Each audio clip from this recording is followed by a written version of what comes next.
Somewhere in these dusty boxes and tattered books are fragments of information.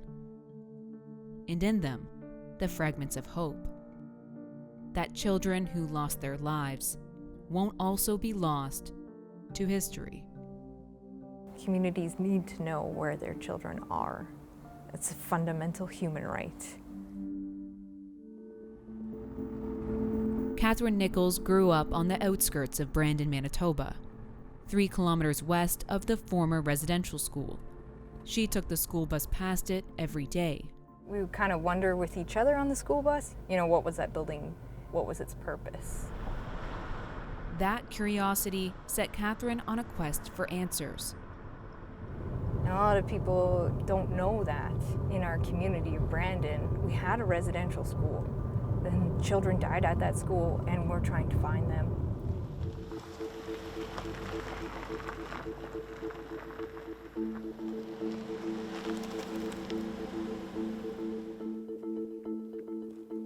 Ready to look at the site?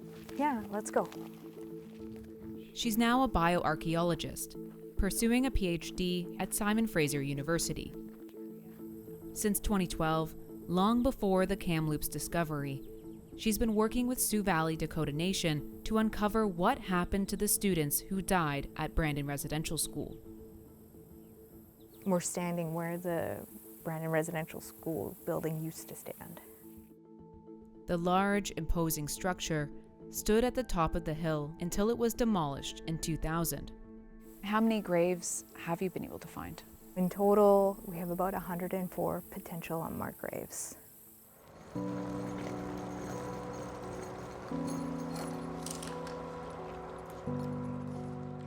Discoveries of unmarked graves across the country have brought national attention to the dark history of the residential school system. But the findings have led to even more questions. Who were these children? Where did they come from? And what led to their deaths? With grave markers removed or lost over time, the anonymity of these deaths continues to haunt survivors and affected communities. Researchers like Catherine are trying to change that. I sort of set out 2 objectives. Could we locate the cemeteries, and were there any unmarked graves? And could we find the names of the children in the archives? She had hoped these boxes would contain things like attendance lists, death records, and cemetery maps. I think my expectations were a little naive. Uncovering the names of children who died is a puzzle, one that Catherine has spent years working to unravel. She sifts through documents like the ones here at the United Church's Winnipeg archives, looking for any mention of a child being injured, ill, or dead. When we do come across instances of children's names, essentially what we want to do is make a case file for that child and try and find out as much information as we can.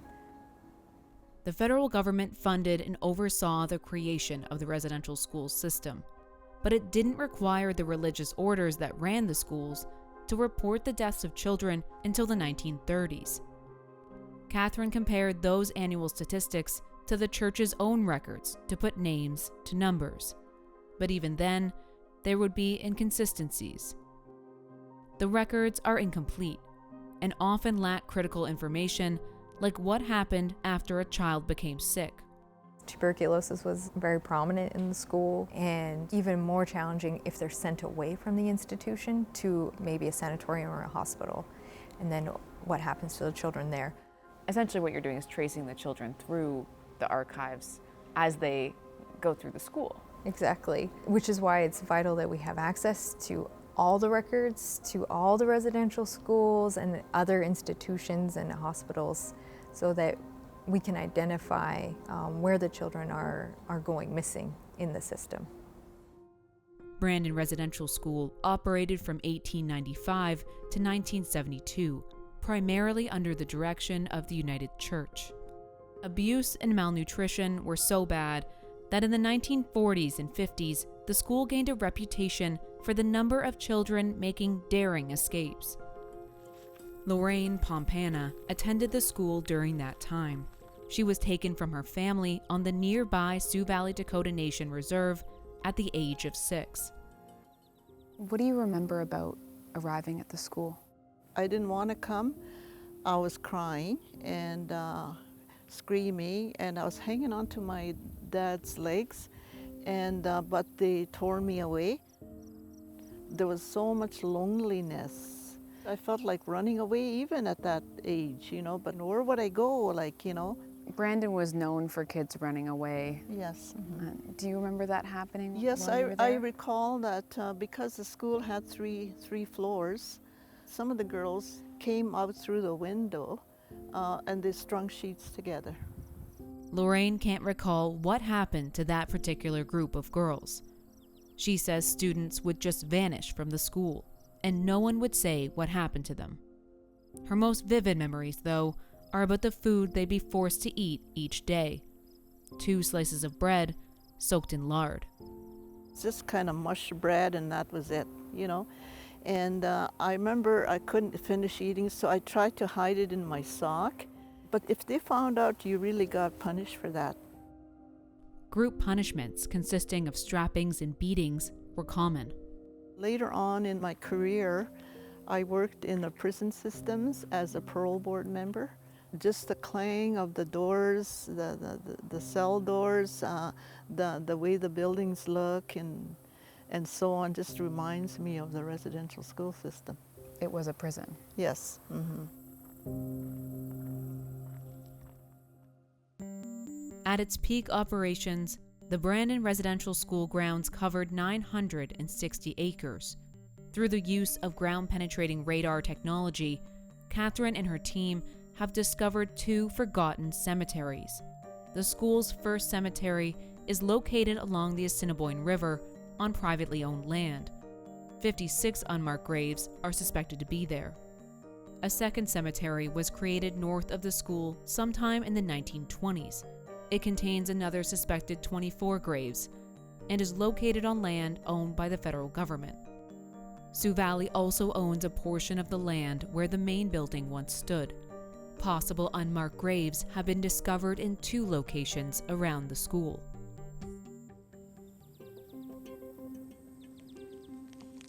Thank you everyone for coming and for all your hard work. Catherine is working with elders on the project. Gerald Bell has been involved since the beginning. Some of the attitudes we ran into were, you know, they're dead. You know, we don't know who they are. Why are you so concerned? You know, it's not your child, it's not your relative, but it is. All nations, we're all related. So that's a concept I think that people outside the Native community don't understand. The group itself. Without the elders' knowledge and oral traditions, many of these graves would have remained unknown beneath the long grass. How did these burial sites get erased? It's a combination of long-term neglect and no system in place for long-term care. At the first school cemetery near the Assiniboine River, we have multiple erasures happening over time. In 1921, the federal government leased the land containing the burial grounds to the city of Brandon. Over time, the grave markers were removed and the area was transformed into a public park. In the late 1960s, the local Rotary Club and Girl Guides placed a plaque and a fence around the site after a former student campaigned for its protection. Then, in 2001, the land was sold to a private owner. By then, the property had become a campground, and it changed hands multiple times before being sold to the current owners in 2007. Sometime during this period, the fence was removed, and with it, the most visible public marker of the graves.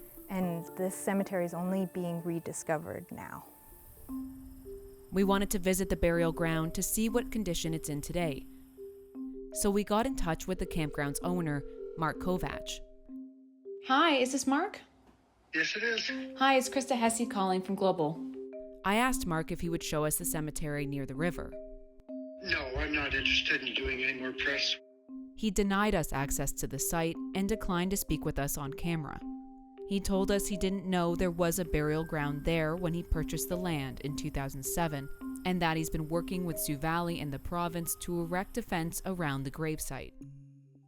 But recently, that relationship has broken down due to disagreements over how to proceed with that work. Sioux Valley had planned to conduct fieldwork in the fall of 2022 to identify where the fence should go, but Mark denied them entry to the property.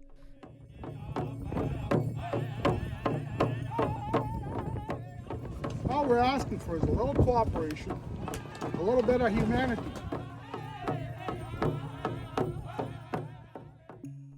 Sioux Valley Dakota Nation Chief Jennifer Bone says all levels of government need to help communities access and commemorate these sacred sites.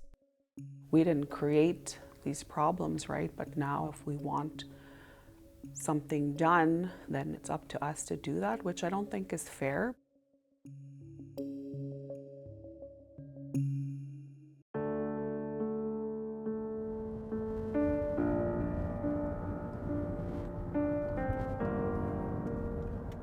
And this will have been where my grandmother was taken. It feels strange to be going somewhere where she would have come as a young, very, very young child. Before relocating to England, Melanie Bagley's grandmother lived on a reserve northeast of Winnipeg and attended Brandon Residential School. On this day, Melanie and her brother are visiting the former school site for the first time. Melanie was unaware of her Indigenous heritage until she was in her 20s. Since then, she's been on a journey to learn more about her family's ancestry. I said to my grandmother, what was it like growing up on the reserve, and what was it like going to residential school? And it's a gentle, soft-spoken woman, and she just turned to me and she said, "We never talk about that." And it was like, okay, I don't know what that means, but I must never, ever, ever ask her again. And she didn't, but she remained curious. While researching her grandmother's school life, she stumbled upon an unknown part of her family history. Her grandmother had a younger sister, Lena, who also went to the school. When I found that out, I had like a shock. Well, I've never heard of her, so I spoke to another cousin, and nobody's ever heard of her. And so, who is she? Where did she go? And what has it been like for you discovering that you have this great aunt that you never knew you had? Mm-hmm. It's been a roller coaster, really. It's been up and down, and it's been difficult. When there's an unclosed chapter, it's really hard to feel okay about things. There's about 24 children that might be buried in this area. I've gone from sad and, about on the verge of tears to actually anger. Yeah, that's how I've gone. That it's not right that people do that to small children. Standing in the cemetery, Melanie's thoughts turn to the fate of her great-aunt Lena. I'm really hoping when the records show that she aged out, she became a grandmother and lived, fairy tale happy ever after, but my gut feeling is that she probably didn't. Yeah, so we're honoring her today. She's now submitted a request for more information about Lena to the National Center for Truth and Reconciliation. Raymond Frogner is the head archivist there. Like Catherine, Raymond is building a list of names of children who died or went missing while attending residential schools. But he's doing it for the 139 schools that existed across Canada. He and his team have combed through about 4 million pages to uncover the identities of lost children. They are predominantly the administrative records of the operations of schools. It does, at first blush, seem to be quite mundane and not very revealing, but as a sum total, the records document a school system that was designed for the erasure of Indigenous societies in Canada. To date, the National Memorial Register has grown to include the names of 4,120 children. Do you expect to add more? Absolutely. I would say we only have maybe a third of the names that we'll have in our final report. And as they gain access to more records, the list will continue to grow. Just finding students' names is an arduous process, not only because records are incomplete, if they exist at all, but also because of the concerted efforts to erase children's Indigenous identities. So when children arrived at the schools, they were given Western names and often would be assigned a number as well. And so very frequently in the reports to Indian Affairs, for example, the names of children weren't included at all, they were just numbers. And part of the problem too is the way that names were recorded. We have examples of students at residential schools over many years that had over 15 different forms of their name. I asked Lorraine about this. When you arrived at the school, I imagine they asked for your name. How did that work? Like, did they record your name? I'm not sure because they didn't get it right.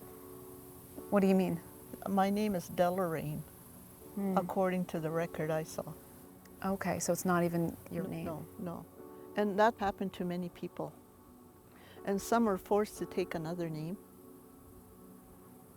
And then, did you get a number? I got a number, and I just can't recall right now. It seems to me it could be 45, but I'm not sure. When the school building was finally torn down in 2000, Lorraine went to watch. I got this brick from this site. When it was being demolished, it means that I survived the system. I survived whatever happened here on this hill, and I'm not in one of those graves up there. And why is this work of uncovering the identities, the names of these children so important? I think it's a question of human rights, human dignity, equality and respect. That if we are going to have a society based on these principles, these human values, that has to begin with an understanding. And until we have a full understanding of what has happened, it's going to be difficult to go forward and build that society that we aspire to live in. Catherine and Sioux Valley now embark on a challenging next step: locating the living descendants of the 99 children on their list. There are so many affected communities with many different cultural backgrounds, and so it's just essential that the relatives have direct input on what happens next. We still don't know which graves coincide with which children are buried there, and that makes it exceedingly challenging when families ask where their children are buried, and we can't tell them. We don't have those answers. For that, graves would need to be exhumed and tested for DNA. Some communities have already begun that next phase, while others are just beginning their search for answers. It's going to take a lot of work from a lot of people, and we're here for the long haul to find all of the missing children.